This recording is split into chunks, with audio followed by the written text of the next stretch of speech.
Iran की Israel पर मिसाइलों की बारिश, 400 बैलिस्टिक मिसाइल ताकती इसराइली दारुल हुकूमत सायरन से गूंज उठा।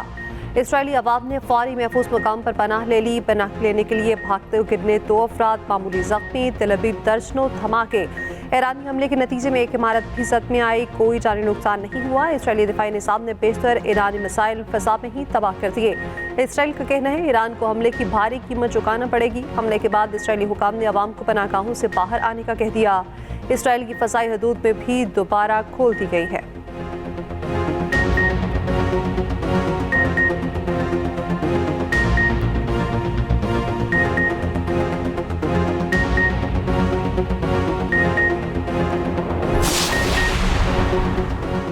इस्माइल हनिया और हसन नसरुल्लाह की शहादत का बदला ले लिया। ईरानी पासदारान इनकलाब का कहना है इसराइल पर हमला इस्माइल हनिया और हसन नसरुल्लाह का बदला है। ईरानी पासदारान इनकलाब ने इसराइल को धमकी भी दे डाली। कहा इसराइल ने जवाबी कार्रवाई की तो मज़ीद हमले करेंगे। ईरानी हमले पर गज़ा और लेबनान में जश्न, अवाम सड़कों पर आ गए। लेबनान में हवाई फायरिंग भी की गई।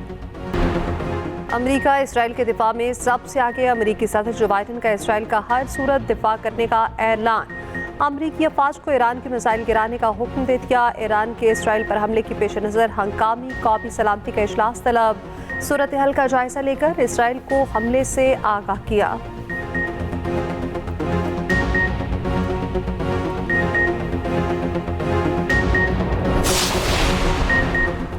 ईरानी हमले पर अक़वाम मुत्तहिदा की सलामती काउंसिल का हंगामी इजलास ताज तलब। मशरिक़ वस्ता की सूरत हाल का जायज़ा लिया जाएगा। उधर सेक्रेटरी जनरल अक़वाम मुत्तहिदा एंटोनियो गुतेरेस की खित्ते में बढ़ती कशीदगी की मज़म्मत, जंग बंदी की ज़रूरत पर जोर दिया।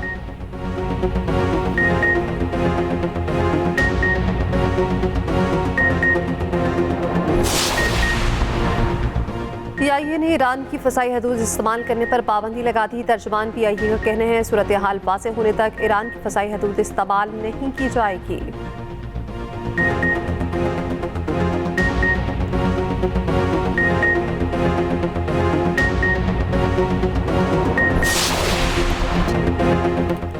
आईनी अदालत में जस्टिस फाइज ईसा बैठे या जस्टिस मंसूर, हमें कोई मसला नहीं। आईनी तरमीम से मुतल्लिक मौजूदा चीफ जस्टिस के लिए जद्दोजहद नहीं कर रहे। मेरा नहीं आपका एजेंडा है, किसी खास शख्सियत के लिए हो सकता है। बिलावल भुट्टो जरदारी का वाज़ेह और दो टोक मौक़िफ़। बलोचिस्तान हाईकोर्ट बार से खिताब करते चेयरमैन पीपल्स पार्टी ने कहा काजी फाइज ईसा वो चीफ जस्टिस हैं जो कहते हैं मैं पार्लिमान और आइन को मानूंगा। जस्टिस मंसूर अली शाह का भी बड़ा एहतराम करते हैं। पहली बार जस्टिस काजी फाइज ईसा और जस्टिस मंसूर के दौर में उम्मीद नजर आ रही है। आइन कहेगा आईनी अदालत होगी तो आपको मानना पड़ेगा। हमें मुकद्दस गाय का तस्वुर ख़त्म करना होगा। आप चाहते हैं फैसले होते रहें और कोई सवाल भी ना हो। क्या आज़ादी इज़हार ये है आप फैसला दें और वज़ीर आज़म को निकाल दें। आप 18वीं और 19वीं तरमीम में तब्दीली करें और हम चूँ तक ना कर सकें। कोई जज ना मैं लगाऊंगा ना कोई और, ये सिस्टम के तहत होगा। किसी का रास्ता रोकने या रास्ता बनाने के लिए कानून नहीं बनाएंगे। महंगाई 4 साल की कम तरीन सतह पर। इदारा शुमारियात के मुताबिक सितंबर में अफराद ज़र की शरह 6.93% रिकॉर्ड की गई। खाने पीने की 16 अशिया की कीमतों में कमी। वज़ीर आज़म शहबाज शरीफ का इज़हार तशक्कुर। कहा पाकिस्तान के डिफ़ॉल्ट की ख्वाहिश करने वालों का मंसूबा नाकाम हुआ। कौम ने गुज़श्ता बरसों में एक गिरोह की नाअहली की वजह से मुश्किलात काटी। महंगाई गुज़श्ता 44 माह की कम तरीन शरह पर आ गई। आवाम से किए गए अहद की पासदारी में कामयाबी मिलना शुरू हो गई। महंगाई की शरह में कमी से आम आदमी को रिलीफ मिलेगा। शरह सूद में कमी से कारोबारी सरगर्मियों में इजाफा होगा। पहले दिन से अवामी रिलीफ के लिए इक़दामात को अव्वलीन तरजीह बनाया। IMF प्रोग्राम के इजरा से मईशत में मज़ीद इस्तेहकाम आएगा। तरक्की का सफ़र 2018 में जहाँ रुका था वहीं से दोबारा शुरू हो चुका।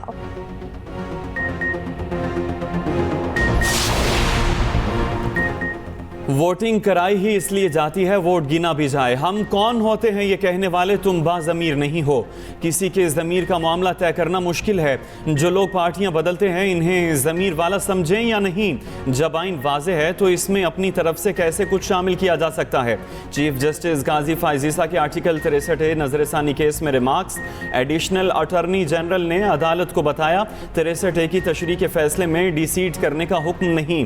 कहा गया है वोट कास्ट नहीं होगा। चीफ जस्टिस ने कहा जब आइन में लिख दिया गया नाअहल रुकन डिसीट होगा तो डी सीट ही होगा। अदम एतमाद में वोट गिना ही ना जाए तो वज़ीर आज़म हटाया ही नहीं जा सकता। लगता है आर्टिकल 63A का फैसला तहरीक अदम एतमाद को गैर मौसर बनाने के लिए था। सुप्रीम कोर्ट बार के वकील शहजाद शौकत ने कहा यह फैसला आइन दोबारा लिखने जैसा है। चीफ जस्टिस ने कहा जो उसूल दूसरों के लिए हैं उसका इतलाक हम पर भी होता है। सुप्रीम कोर्ट बार एसोसिएशन और पीपल्स पार्टी की हुकूमत की नजरसानी अपील की हिमायत, तहरीक इंसाफ की मुखालफत। आर्टिकल 63A नजरसानी केस का नया बेंच तश्कील। जस्टिस मुनीब अख्तर की जगह जस्टिस नईम अख्तर अफगान को बेंच में शामिल कर लिया गया। Justice Mansoor Ali Shah practice and procedure committee फिर शरीक न हुए। चीफ जस्टिस की ज़ेर सदारत प्रैक्टिस एंड प्रोसीजर कमेटी का इजलास। चीफ जस्टिस काजी फाइज ईसा ने जस्टिस मंसूर अली शाह का नाम तजवीज़ किया। जस्टिस मंसूर के इजलास में शिरकत न करने पर जस्टिस नईम को शामिल किया गया। PTI का 63A केस में नए बेंच की तश्कील पर एतराज़। बानी PTI के वकील अली जफर ने एतराज़ उठाया। चीफ जस्टिस ने कहा हम आपको बाद में सुनेंगे, अभी आप बैठ जाएं। हम चीज़ों को अच्छे अंदाज में चलाना चाहते हैं। कमेटी में जस्टिस मंसूर अली शाह को शामिल करने की सिफारिश की। जजेस कमेटी मीटिंग में जस्टिस मंसूर अली शाह का इंतजार किया गया। उनके इनकार के बाद हमारे पास कोई ऑप्शन नहीं बचा।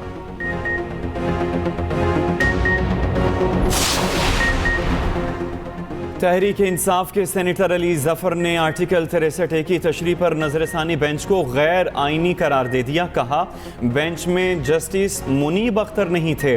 जब तक जस्टिस मंसूर अली शाह बेंच तश्कील करने वाली कमेटी का हिस्सा नहीं, बेंच कबूल नहीं। आज बिल्कुल एकतरफा बहस हुई।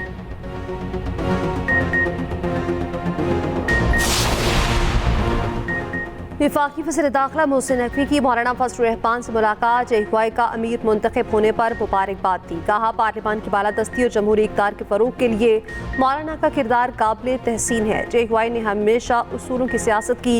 मौलाना के मुल्क के लिए गिरां कदर खिदमत हैं।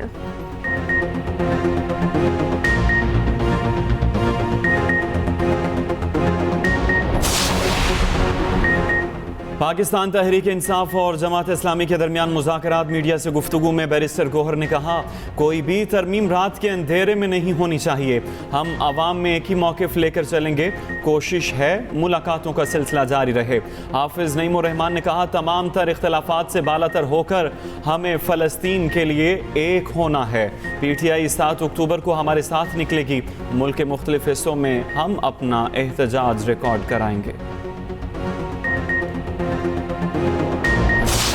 बतौर वज़ीर आला एक प्राइस कंट्रोल कमेटी बता दें। आपकी वज़ीर तो सारा दिन बंदे इकट्ठे करने में मसरूफ़ हैं कि हमने लश्कर कशी करनी, बंदे इकट्ठे करो। जो ये इक़दामात कर रहे हैं उस पर इंशाअल्लाह ताला कानून भी हरकत में आएगा। फ़लस्तीन के मामले पर जितनी ज़ोरदार और तवाना आवाज़ वज़ीर आज़म साहब की वहाँ पर रही, पूरी दुनिया ने उसकी गवाही दी। पाकिस्तानी वफ़द ने वज़ीर आज़म शहबाज शरीफ की सरबराही में वहाँ से वॉकआउट किया। जब हम फ़लस्तीन के सदर महमूद अब्बास को मिले तो वज़ीर आज़म शहबाज शरीफ का बाजू पकड़ के उन्होंने कहा कि आप मेरे भाई हैं। अली अमीन गंडापुर ने विफाक पर लश्कर कशी की तो कानून हरकत में आएगा। विफाकी हुकूमत की वार्निंग। वज़ीर इत्तलात अता तारड़ ने कहा PTI मुल्क को गैर मुस्तहकम करना चाहती है। ये मईशत की बेहतरी को सबूताज करना चाहते हैं। सरकारी वसाइल को इस्तेमाल करके विफाक पर लश्कर कशी नाकाबिल कबूल है। 10 वसीर गाड़ियों और सरकारी अफराद के साथ इनकलाब नहीं आता। ये भी कहा फ़लस्तीनी सदर ने वज़ीर आज़म का बाजू पकड़ कर कहा आप हमारे भाई हैं। वज़ीर आज़म की क़यादत में हमने इसराइली वज़ीर आज़म के खिताब का बॉयकॉट किया। पाकिस्तान की खारजा पॉलिसी मुस्बत अंदाज से आगे बढ़ रही है। महंगाई मज़ीद कम हो गई। दुनिया हमारी मईशत तेज़ी से बेहतर होने का एतराफ़ कर रही है।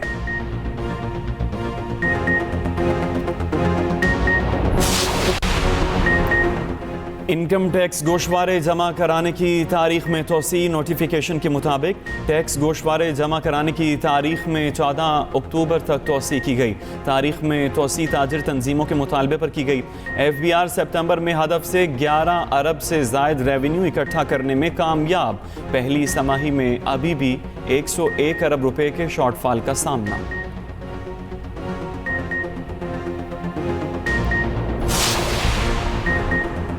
पाकिस्तान में आंखों की बीमारी ट्रैकोमा का मुकम्मल खात्मा। वज़ीर आज़म शहबाज शरीफ का कहना है ट्रैकोमा के खात्मे के लिए तमाम इदारों ने मिलकर काम किया। पाकिस्तान में बरवक्त इलाज से बहुत लोगों की जिंदगियां बचाई गई। उम्मीद है ट्रैकोमा की बीमारी कभी वापस नहीं लौटेगी। पाकिस्तान में पोलियो का खात्मा भी अव्वलीन ज़रूरत।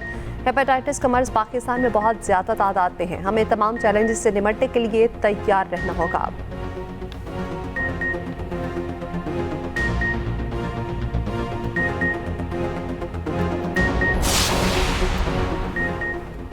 वज़ीर आला खैबर पख्तूनख्वा अली अमीन गंडापुर की बानी PTI से अडयाला जेल में मुलाकात, मुल्की सियासी सूरत हाल और पार्टी उमूर पर गुफ्तगू। मुलाकात के बाद अली अमीन गंडापुर मीडिया से गुफ्तगू किए बगैर चले गए।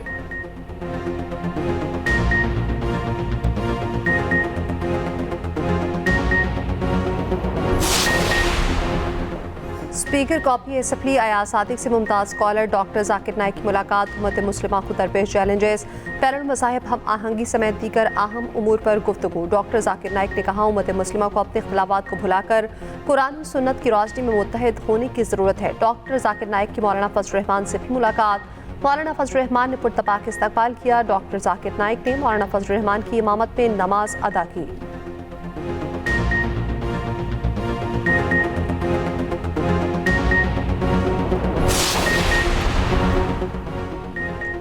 कराची गुलशन मेमार एहसनाबाद के करीब जेर तामीर इमारत का एक हिस्सा धंस गया। मलबा गिरने से 2 अफराद जख्मी, 4 मंजिला इमारत टेढ़ी होने पर खौफ व हिरास।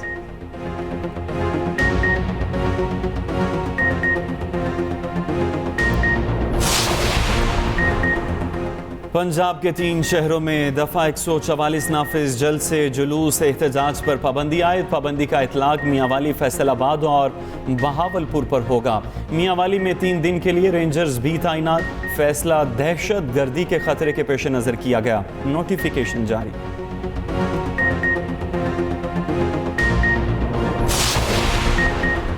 पाक इंग्लैंड टेस्ट सीरीज का मेला सजने को तैयार। कौमी क्रिकेटर्स आज से मुल्तान में प्रैक्टिस का आगाज करेंगे। इंग्लैंड का 33 रुकनी दस्ता सुबह दोहा से मुल्तान पहुंचेगा। पहला टेस्ट 7 अक्टूबर से शुरू होगा।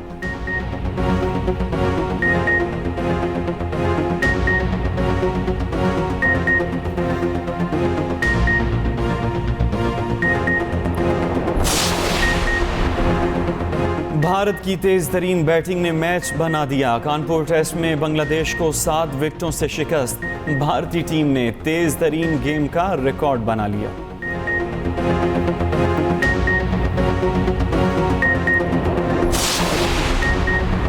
साबिक penalty corner specialist Sohail Abbas Malaysian hockey से वाबस्ता रवामा असिस्टेंट कोच की जिम्मेदारियां संभालेंगे। मलेशियन खिलाड़ियों के पेनल्टी कॉर्नर स्किल्स बेहतर बनाएंगे।